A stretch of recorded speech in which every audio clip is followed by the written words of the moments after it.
मैं डॉक्टर संदीप कुमार, उच्च प्राथमिक विद्यालय मिठौली, विकास क्षेत्र व जनपद संभल में इंचार्ज अध्यापक के पद पर कार्यरत हूँ।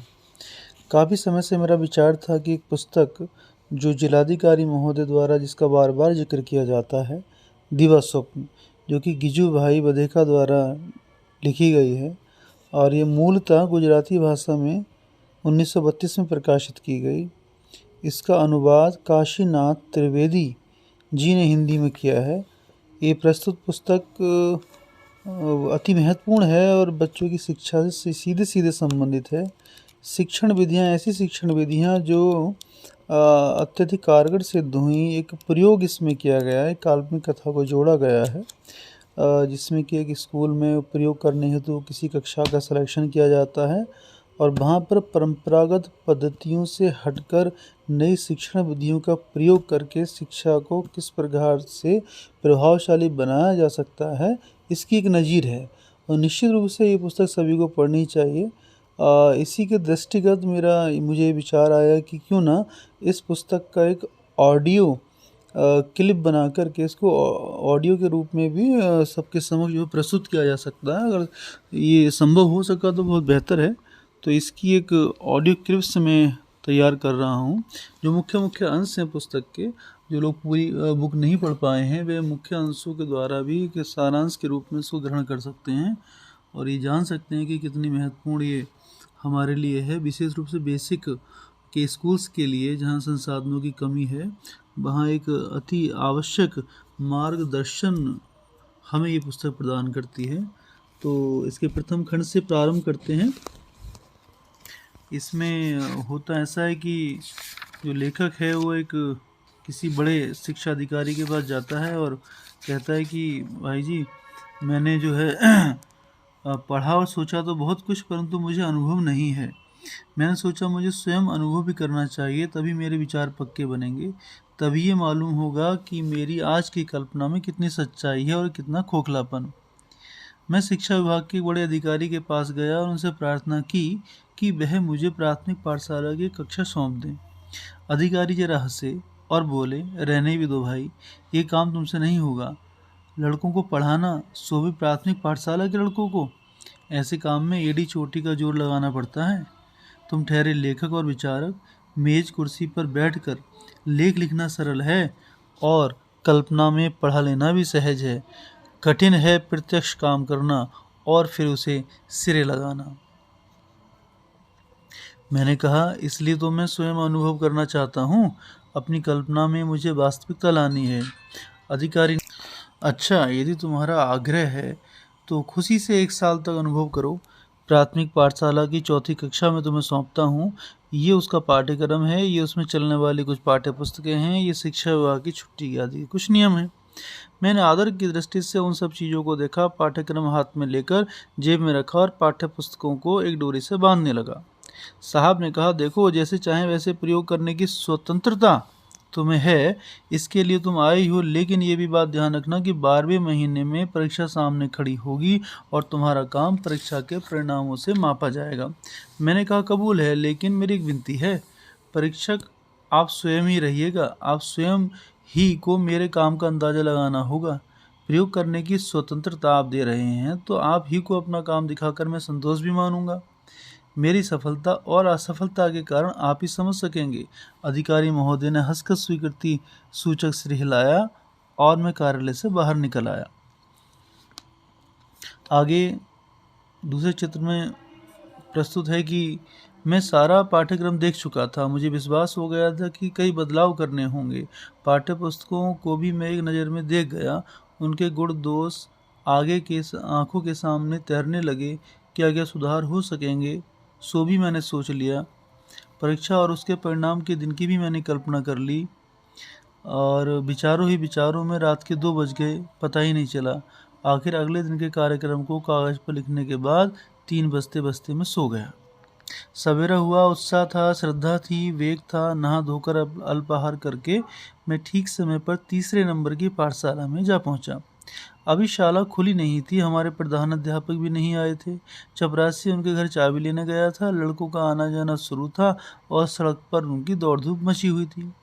मैं सोच रहा था कब पाठशाला खुले और कब कक्षा को संभाल कर काम करना शुरू करूं, कब उसकी योजना पेश करूं, कब व्यवस्था और शांति की शुरुआत करूं, कब रसिक पाठ पढ़ाऊं और कब छात्रों के मन को हर लूं। उस समय शायद मेरे दिमाग में खून बड़ी तेजी से दौड़ रहा होगा।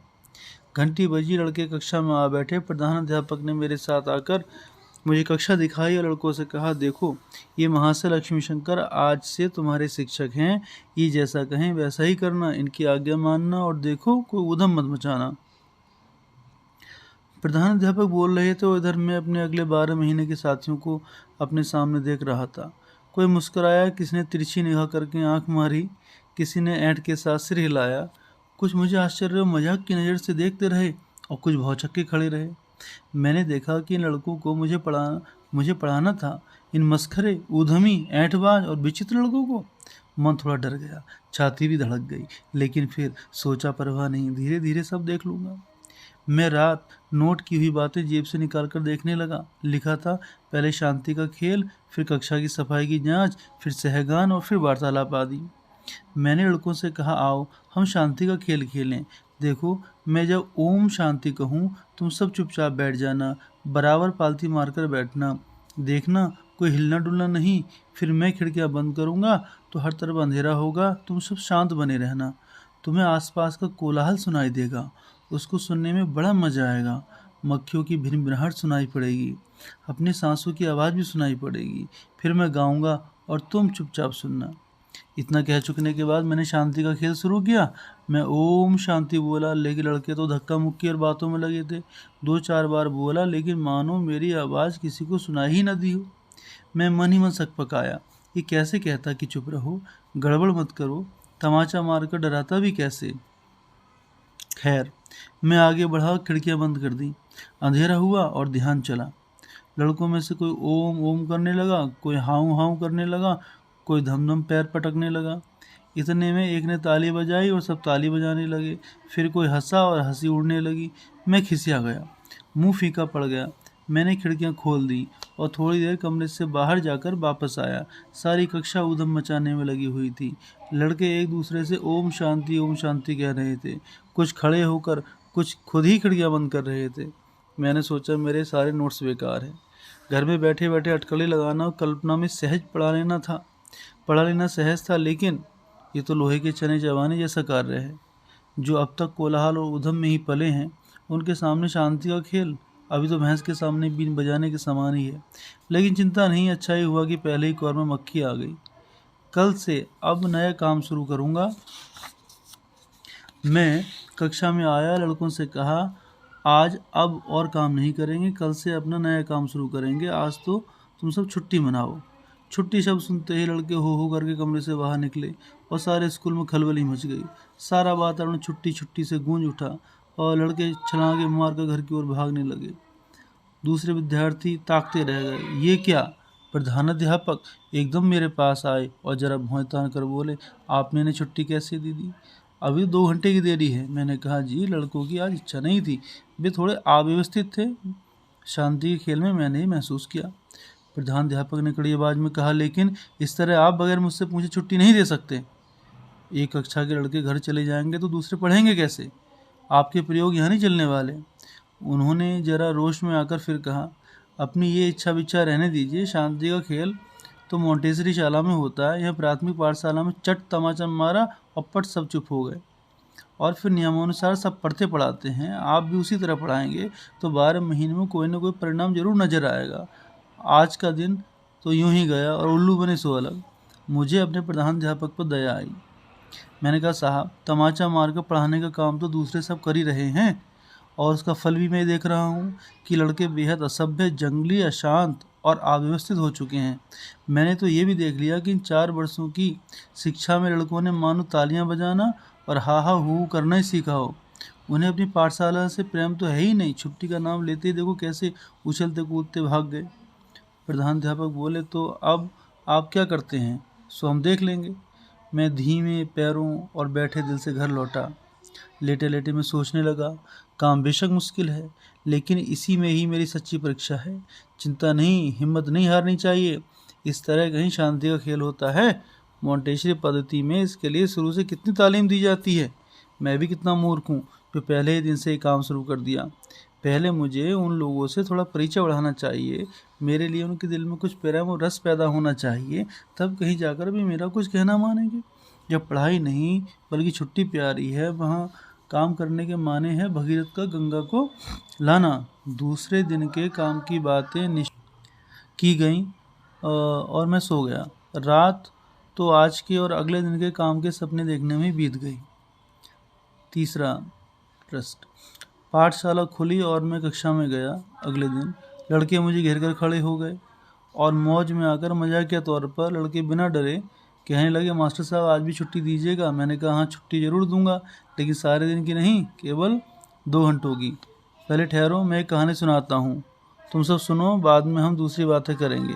मैंने तुरंत कहानी शुरू की। एक था राजा, उसके 7 रानियाँ थीं। हर एक रानी के 2-2 बच्चे थे, एक कुंवर और एक राजकुमारी। इतना सुनते ही हो हल्ला मचाते हुए सब लड़के मुझे घेर कर बैठ गए।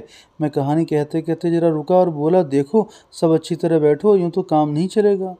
सभी ठीक से बैठ गए और कहने लगे, तो जल्दी कहानी कहिए ना, जल्दी कहिए। मैंने मुस्कुराते हुए शुरू किया। उन 7 राजकुमारियों के 7-7 महल और हर महल में 7-7 मोतियों के झाड़। लड़के फटी आंखों कहानी सुनने लगे। सारी कक्षा में सन्नाटा छा गया, ना कोई बोलता ना हिलता था। प्रधानाध्यापक ने सोचा होगा, आज इस कक्षा में इतनी अधिक शांति क्यों है। बस वे कक्षा में आधम के मुझसे बोले, कहिए कहानी सुना रहे हैं। मैंने कहा, जी कहानी और ये नए प्रकार का शांति का खेल दोनों एक साथ चल रहे हैं। प्रधानाध्यापक वापस लौट गए। मेरी कहानी चल रही थी। उधर आसपास की कक्षाओं में बड़ा कोलाहल हो रहा था। मैंने कहा, देखो आसपास ये कैसी गड़बड़ हो रही है। उन लड़कों ने उस कोलाहल के प्रति अपना तिरस्कार प्रकट किया। कहानी आधी खत्म हुई और मैंने कहा, बोलो बच्चों, छुट्टी चाहते हो तो कहानी बंद कर दूं, नहीं तो कहानी आगे चालू रखूं। सब बोले, चालू चालू, हम छुट्टी नहीं चाहते। मैंने कहा, अच्छी बात है, तो अभी कहानी सुनो। लेकिन मैं बोला, बीच बीच में हम थोड़ी बातचीत कर लें, फिर घंटी बजने तक मैं कहानी सुनाऊंगा। एक लड़का बोला, नहीं, बातचीत कल कीजिएगा, जल्दी कहानी सुनाइए ताकि पूरी हो। मैंने कहा, कहानी तो इतनी लंबी है कि 4 दिन चलेगी। सब, हो इतनी लंबी कहानी, तब तो बड़ा मज़ा आएगा। मैंने जेब से रजिस्टर निकाला और उनका नाम लिखना शुरू किया। सबने बारी बारी से झटपट अपने नाम लिखवाए। फिर मैंने हाजिरी ली और कहा, देखो अब से हम कहानी शुरू करने से पहले हाजिरी भरेंगे, फिर कहानी कहेंगे। इतना कहकर मैंने जो कहानी छेड़ी सो 1.5 घंटे तक चलती रही। समय पूरा हो चुका था, लेकिन लड़के कहने लगे, अभी बैठिए और कहानी कीजिए। मैंने कहा, बस बस, अब कल। फिर पूछा, कल छुट्टी है कहानी। सब बोले, कहानी। इतना कहते हुए बच्चे जाने लगे। कल के छुट्टी छुट्टी छुट्टी शब्दों के बदले आज वातावरण में कहानी कहानी कहानी शब्द गूंज रहे थे। मैंने सोचा, चलो आज का दिन तो सुधरा। सच ही है, कहानी एक अजब जादू है, सबस हो ले आने सच। अगले दिन सवेरे सब लड़के मुस्कुराते मुस्कुराते आए। मैं कक्षा में पहुंचा कि सब एक पर एक गिरते पड़ते मुझे घेर कर बैठ गए। बोले, मास्टर साहब अब कहानी कहिए ना। मैंने कहा, पहले हाजिरी, फिर बातचीत, फिर कहानी।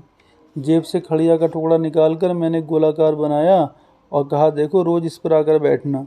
तब स्वयं बैठकर दिखाते हुए कहा, इस तरह, ये जगह मेरी, यहाँ बैठकर मैं कहानी कहूँगा। सब बैठ गए, मैं भी बैठा, हाजिरी ली और कहानी शुरू की। सब उत्साहित थे, कहानी छेड़ दी। मंत्रमुग्ध पुतलों की तरह सब सुन रहे थे। बीच में कहानी रोककर मैंने कहा, कहो कहानी कैसी लग रही है। बहुत अच्छी लग रही है। जैसे तुम सबको कहानी सुनना पसंद है, क्या वैसे ही कहानी पढ़ना भी पसंद है। हाँ जी, हमको कहानी पढ़ना भी पसंद है, लेकिन ऐसी किताबें मिलती कहाँ हैं। अगर मैं तुम्हारे लिए कहानी की ऐसी किताबें ला दूँ तो तुम पढ़ोगे या नहीं। पढ़ेंगे, ज़रूर पढ़ेंगे। इतने में एक चतुर लड़का बोला, लेकिन आपको कहानी कहनी तो होगी ही, अपने आप पढ़ने में वो बात कहाँ। मैंने कहा, अच्छा, और कहानी आगे बढ़ाई। घंटी बजी और मेरी कहानी अटक गई। सब मुझे घेर कर खड़े हो गए। कुछ मुझे प्रेम से ताकने लगे, कुछ मेरे हाथ को धीरे धीरे छूने और मन ही मन प्रसन्न होने लगे। मैंने कहा, जाओ, भाग जाओ, छुट्टी हो चुकी है, घर जाओ। लड़के बोले, जी हम नहीं जाएंगे, आप कहानी कहिए, शाम तक बैठेंगे। लड़के गए और कुछ शिक्षक मेरे पास आए, कहने लगे, भाई साहब आपने तो खूब की, अब हमारी कक्षा के लड़के भी कहानी चाहते हैं। आजकल वे पढ़ने में ध्यान ही नहीं लगाते, बार बार यही कहते हैं कि हम भी कहानी सुनेंगे, नहीं तो आप ही कहानी कहिए। मैंने कहा, आप कुछ कहते रहिए ना। वे बोले, लेकिन कहना आता किसे है, कहें तो तब ना, जब एक भी कहानी याद हो। मैंने मूँछों पे ताव देता हुआ मुस्कुराया दूसरे दिन रविवार था। मैं उस दिन साहब से मिलने गया। साहब ने कहा, भाई प्रधानाध्यापक कहते थे तुम पूरे समय कहानी कहते हो। मैंने कहा, जी हाँ, अभी तो कहानी चल रही है। साहब ने पूछा, तो फिर प्रयोग कब करोगे, अभ्यास कैसे पूरा होगा। मैंने कहा, साहब प्रयोग ही चल रहा है और अब मैं खुद अनुभव कर रहा हूँ कि विद्यार्थियों और शिक्षकों को एक दूसरे के नज़दीक लाने में कहानी कितनी अजब और जादू भरी चीज़ है। साहब ने कहा, अच्छा ये तो लेकिन अब नई रीति से सिखाना कब शुरू करोगे। मैंने कहा, जी सिखाने की यही तो नई रीति है। कहानी के द्वारा आज व्यवस्था सिखाई जा रही है, ध्यान का अभ्यास हो रहा है, भाषा शुद्धि और साहित्य का परिचय दिया जा रहा है। कल कुछ बातें भी सिखानी शुरू की जाएंगी। साहब बोले, लेकिन देखना कहीं कहानी में सारा खेल खत्म ना हो जाए। मैंने कहा, जी आप इसकी चिंता मत कीजिए। अगले दिन लड़के कहने लगे, दूसरी कहानी। मैंने कहा, कल से नई कहानी शुरू करेंगे, आओ आज हम थोड़ा खेल लें। खेल खेलें? लड़के आश्चर्य से मेरी तरफ ताकते रहे। हाँ खेलेंगे, खेल खेलेंगे। कहो तुम कौन कौन से खेल जानते हो। कई खेल जानते हैं, लेकिन उनको कक्षा में खेलें कैसे। खेल तो नहीं सकते। क्यों नहीं खेल सकते। जी ये तो पाठशाला का समय है, हम इस समय कभी लड़के खेलते हैं। किसी दिन खेलते देखा है आपने। लेकिन हम तो खेलेंगे, तुम्हारे साथ मैं भी खेलूँगा, आओ हम खेलें। इसी बीच प्रधानाध्यापक एकाएक आए और मुझे टोका, देखिए यहाँ पास में कोई खेल नहीं खेले जा सकते, चाहें तो दूर उस मैदान में चले जाइए, यहाँ दूसरों को तकलीफ होती है। मैं लड़कों को लेकर मैदान में पहुंचा। लड़के बेलगाम घोड़ों की तरह उछल कूद मचा रहे थे। खेल खेल, हाँ भैया खेल। मैंने कहा, कौन सा खेल खेलोगे। एक बोला खो खो, दूसरा बोला नहीं कबड्डी, तीसरा बोला नहीं शेर और पिंजड़े का खेल खेलेंगे। इसी प्रकार से सब अलग अलग खेल बताने लगे। मैंने लड़कों की ये बिगड़ी आदतें देखी। मैं बोला, देखो भाई, हम तो खेल खेलने आए हैं। नहीं और हाँ और नहीं, खेलते और खेलते हैं। खेलते हैं, करना हो तो चलो वापस कक्षा में चलें। लड़के बोले, नहीं जी हम तो खेलना चाहते हैं। मैंने कहा, तो आओ आज खो खो खेलें। 2 जने नेता बन जाओ और दूसरे 2 सलाह करके आओ। लड़के चले गए। फिर साथी तलाशने में बहुत देर लगी। एक कहता मैं भीड़ बनता हूँ, दूसरा कहता मैं बनता हूँ। आखिर दोनों जनों के नाम सुझा दिए और 2 टुकड़ियाँ बना दी गईं। तब कहीं जाकर खेल शुरू हुआ। लेकिन ये तो गली कूचों में खेलने वाले लड़कों का खेल निकला। कोई जवान बंद करके खेलता ही नहीं, हर एक बिला वजह कुछ न कुछ बोलता ही रहता। मैंने सोचा ये खेल का मैदान है, भाजी बाजार खो खो का खेल है या हल्ले गुल्ले की बाजी। खेल खत्म होते ही जीते हुए लड़कों में से एक ने कहा, लो हम जीते। हाँ हम जीते। तुमने मेहनत तो खूब की, लेकिन कुछ हुआ भी। बीड़ू अच्छा था तो क्या हुआ। सामने वाला चिढ़ा और चीख पड़ा, हाँ मैं हारा। तो बोलो अब तुम क्या करोगे। पहले वाला फिर बोला, तुम हारे हम जीते, करेंगे क्या। जीते जीते जीते। हारने वाले के मुंह पर गुस्सा था। वह बोला, बस अब चुप भी रहोगे या नहीं। जीतने वाला, देखा देखा, चिढ़ाएंगे चिढ़ाएंगे चिढ़ाएंगे। ये हारा हारा हारा। उसका गुस्सा काबू में न रहा, उसने उठाकर एक पत्थर फेंक मारा। पत्थर एक दूसरे छात्र के सिर में लगा और खून की धार बह निकली। मैंने सोचा ये तो बुरा हुआ। वहीं अपना रुमाल फाड़कर मैंने पट्टी बांध दी। सब लड़कों को अपने पास बुलाकर मैंने कहा, देखो कल से खेल बंद। सब कहने लगे, लेकिन साहब ये तो लड़ाई थी, इसमें हमारा क्या कसूर है। मैंने कहा, तुम्हें मेरी 2 बातें मंजूर हों तो खेल खिलाऊंगा। सब बोले, मंजूर है। पहली बात तो ये है कि खेल खेलते समय कोई बिना कारण ना बोले, जो बोले वह हट जाए। सबने कहा मंजूर है। दूसरी बात ये है कि खेल में हारने जीतने की बात ही नहीं, खेल है, एक बार हम कमज़ोर रहे, दूसरी बार दूसरा, इसमें हम हारे और दूसरे जीतने की बात ही नहीं। खेलने का मतलब है खेलना, कूदना, दौड़ना, मौज करना। हारना और जीतना और फिर सिर फोड़ना, इसकी क्या ज़रूरत है। सब बोले, हाँ हमें मंजूर है। हम सब खेल कूद कर पाठशाला में आए। साथ में सिर फूटा हुआ लड़का भी था। दूसरे शिक्षक और लड़के उसको देखने के लिए बाहर आए। एक मस्खरे लड़के ने कहा, क्यों, कैसा रहा खेल। दूसरा बोला, अरे भाई ये तो फाग खेलने गए थे। छुट्टी हुई और शिक्षक प्रधानाध्यापक मुझसे मिले। एक शिक्षक ने कहा, कहीं आज तो बड़ा युद्ध करवा दिया आपने।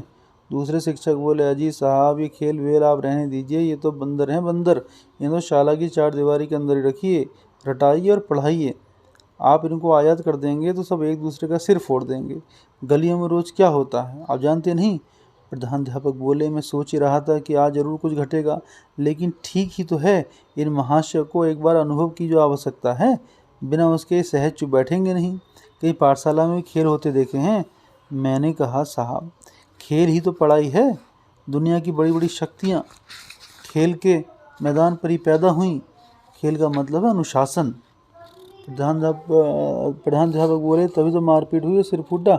बातचीत चली रही थी, इतने में घायल लड़के के पिता लाल पीले होते हुए आ पहुंचे।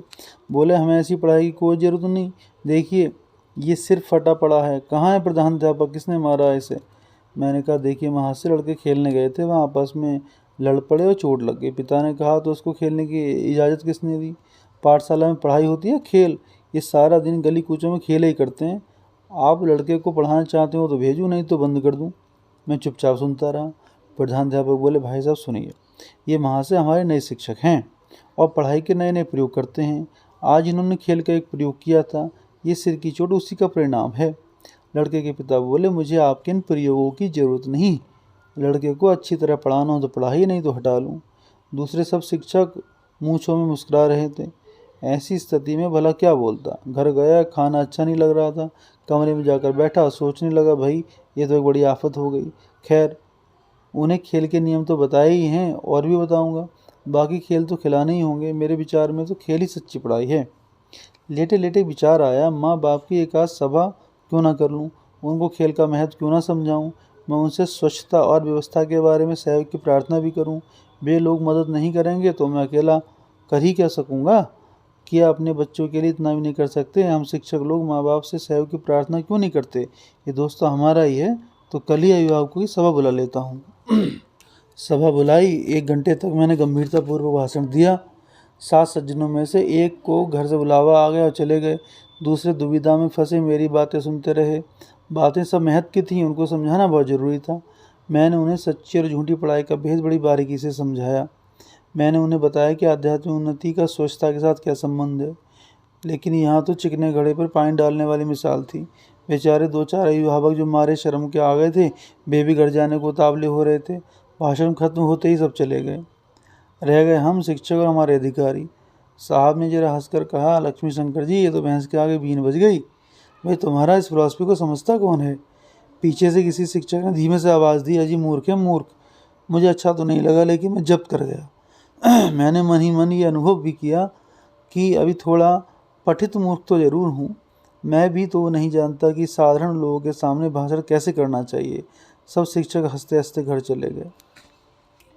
10-12 दिन बीते और मैंने पुस्तकालय के काम को हाथ में लिया। कहानियाँ बहुतेरी हो चुकी थीं। लड़के 4थे दर्जे के थे, अब उनके हाथ में पुस्तकों के आने की ज़रूरत थी।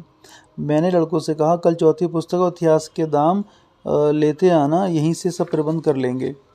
दूसरे दिन एक लड़का 4थी किताब और इतिहास लेकर ही आ गया। कहने लगा, जिस दिन मैं 4थी में चढ़ा उसी दिन पिताजी ने एक किताब खरीद ली। दूसरा बोला, मेरे बड़े भाई के पास किताबें थी, इन्हें ले आया हूँ। तीसरे ने कहा, मेरे लिए तो बम्बई से मेरे फूफा किताबें भेजने वाले हैं, यहाँ से नहीं ली जाएंगी। एक ने कहा, मेरे बाबूजी पैसे देने से इनकार करते हैं, कहते हैं किताबें हम दिलवा देंगे। दूसरे दिन लड़के कहने लगे, हमारी 4थी पुस्तक हमारा इतिहास।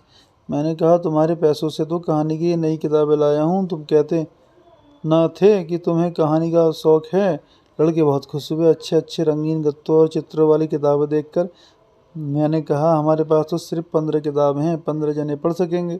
बाकी के 20 मेरे पास आ जाएं, मैं जो पढ़ता हूँ उसको सुने। गड़बड़ घोटाले से बचने के लिए मैंने कहा, 15 विद्यार्थी किताबें पढ़ें, बाकी के सब मेरे पास आ जाएं।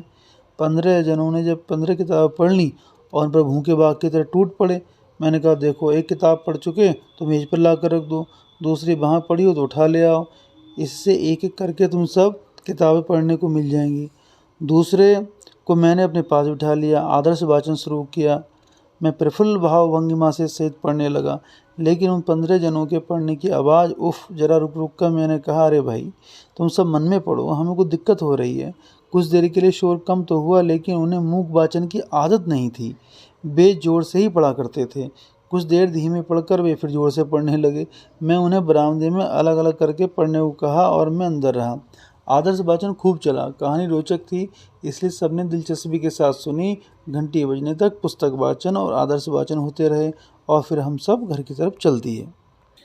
तीसरा महीना शुरू हुआ। मैंने सोचा अब तो रोज़ के काम की डायरी रखनी चाहिए, जिससे खुद मुझे भी पता चलता रहे कि हफ्ते भर में कितना काम होता है। साथ ही मैंने एक एक महीने के काम का आलेख भी रखा, जिससे मुझे डायरी की उपयोगिता का पता चला।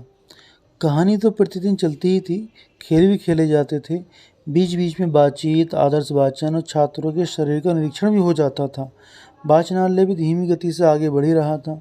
मैंने पाठ्यक्रम के विषयों में से एक एक को लेना शुरू किया। एक दिन सुबह मैंने कहा, लिखो श्रुतलेख। लड़के मेरी तरफ देखने लगे। उन्होंने शायद कभी सोचा भी नहीं था कि मैं इस ढंग का शिक्षक हूँ। श्रुत लेखन लिखवाऊँगा या सबक सुनूंगा और दूंगा या नक्शा पूछूंगा, इसी तरह के और काम लूँगा। एक तरह से तो मैं वैसा था भी नहीं, उन्होंने मुझे वैसा समझा भी नहीं था। मैंने उनसे कहा, लिखो। पर बहुतों के पास न तख्ती थी न कलम थी। तख्ती और कलम व दूसरी किताबों की उन्हें ज़रूरत ही न पड़ती थी। इससे वे कक्षा में खाली हाथ ही आने लगे थे। पास की कक्षा से मैंने तख्तियाँ कलमें मंगवाईं, श्रुतलेख लिखाने बैठा। किसी ने मुंह बनाया, कोई कहने लगा, भाई जी कहानी नहीं कहिएगा। दूसरा बोला, किताब तो पढ़ी ही नहीं, श्रुतलेख किस में से लिखवाएंगे। दूसरे दो जने बोले, पहले हमें पढ़ने दीजिए, गलतियां ना हो। मैंने मनी मन कहा, अरे ये सब तो पुरानी ढर्रे की पढ़ाई के चेले हैं। श्रुत लेखन का पुराना मतलब बखूबी जानते हैं, इसी कारण ये उससे भड़कते हैं। श्रुत लेखन इन्हें पसंद नहीं, इसलिए इसकी तैयारी चाहते हैं। मैंने पुस्तकालय की पुस्तकों में से एक एक पुस्तक उठाई और लिखवाना शुरू किया। मैं पूरा एक वाक्य बोल गया, पर मैं 2-4 शब्द भी बोला था कि इतने में ही आधे पूरे शब्द सुनकर लिखने में लग गए। पूरा वाक्य उन्होंने सुना ही नहीं। क्या क्या भाई जी, क्या लिखवाया, कहकर पूछने लगे। मैंने कहा, देखो, मैं तुम्हें बताऊंगा कि श्रुत लेखन किस तरह लिखना चाहिए। जब मैं बोलूं तो तुम बराबर मुझे सुनो। बोल चुकूं तो ठीक से समझकर लिख डालो। फिर दूसरा वाक्य सुनने के लिए मेरी तरफ देखो। मैंने इसी तरह लिखवाना शुरू किया, लेकिन उनकी आदत एकाएक कैसे छूटती। आगे चलकर तो सबको यही नई आदत पड़ गई, तो फिर किसी को बार बार पूछने की आवश्यकता ही नहीं रह गई। मैं भी सिर्फ एक ही बार बोल देता, दोबारा नहीं बोलता था। श्रुत लेखन लिखा गया, तख्तियाँ नीचे रखी गई। मैंने जांचा और जाना कि हिज्जों की भूलें बहुत हैं, जुड़वा अक्षरों का भी ठिकाना नहीं है, अक्षर भी बराबर अच्छे नहीं लिखे गए हैं। और मैंने कहा, मैं तो ऐसा कुछ भी नहीं कर। ठीक बात है कि तुम सब लिखना जानते हो, कल फिर लिखना। ऐसा करते करते तुम बहुत अच्छा लिखने लगोगे। एक ने पूछा, लेकिन नंबर और दर्जा। मैंने कहा, जब तुम मुझसे कहानियाँ सुनते हो तो तुम्हें को दर्जा मिलता है? जी नहीं। अच्छे कपड़े पहनने वालों को दर्जा मिलता है? नहीं। तो तुम में से कोई ऊंचा है, कोई ठिकना है, इसके लिए तुम्हें को नंबर देता है? नहीं। तो तुम में से कोई धनवान है, कोई गरीब है, इसके कारण तुमको कोई पाठशाला में नंबर मिलते हैं? नहीं। तुम उतार। तो अब समझ गए ना, हमारी कक्षा में दर्जा देने की आवश्यकता ही नहीं। जिसे कविता याद हो वह गाए, ना याद हो याद कर ले। खेलना ना आता हो तो देख देख कर सीख ले, आता हो तो खूब खेले मौज करे। श्रुत लेखन में जो अच्छे अक्षर लिखता है, उसे देख देख कर दूसरे भी अपने अक्षर अच्छे बना लें। मैं किसी से कुछ पूछूं और उसे वह याद ना हो, जिसको याद हो वह उसे बता दे, और नहीं तो मैं बताऊंगा ही, बस इतनी सी तो बात है। हमारी कक्षा शब्द में 2-3 बार जोर देकर बोला तो लड़कों का उसका रंग चढ़ा। कहने लगे, हमारी कक्षा अनूठी चीज़ है, हमारी कक्षा यानी एक नई बात। श्रुत लेखन के संबंध में मैंने एक हफ्ते के अंदर खास सभी सुधार कर डाले। छात्रों से मैंने कह दिया कि प्रतिदिन घर से किसी भी किताब की 4 पंक्तियां देखकर सही सही लिख कर लाया करें। स्वयं मैंने उन्हें प्रतिदिन 10 मिनट वाक्य लिखवाना शुरू किया। आपस में एक दूसरे को लिखाने और एक दूसरे की भूलें सुधारने के लिए भी उन्हें रोज़ 15 मिनट सौंप दिए गए। संयुक्त अक्षर का शुद्ध लेखन सिखाने के लिए मैंने कठिन जुड़वा अक्षरों और खासकर चौथी किताब में आने वाले सारे जुड़वा अक्षरों को एक कॉपी बनवा दी, और वह कॉपी सबको बारी बारी से पढ़ने और तख्ती पर लिखने के लिए दे दी। चौथी पुस्तक में आने वाले कठिन हिज्जों की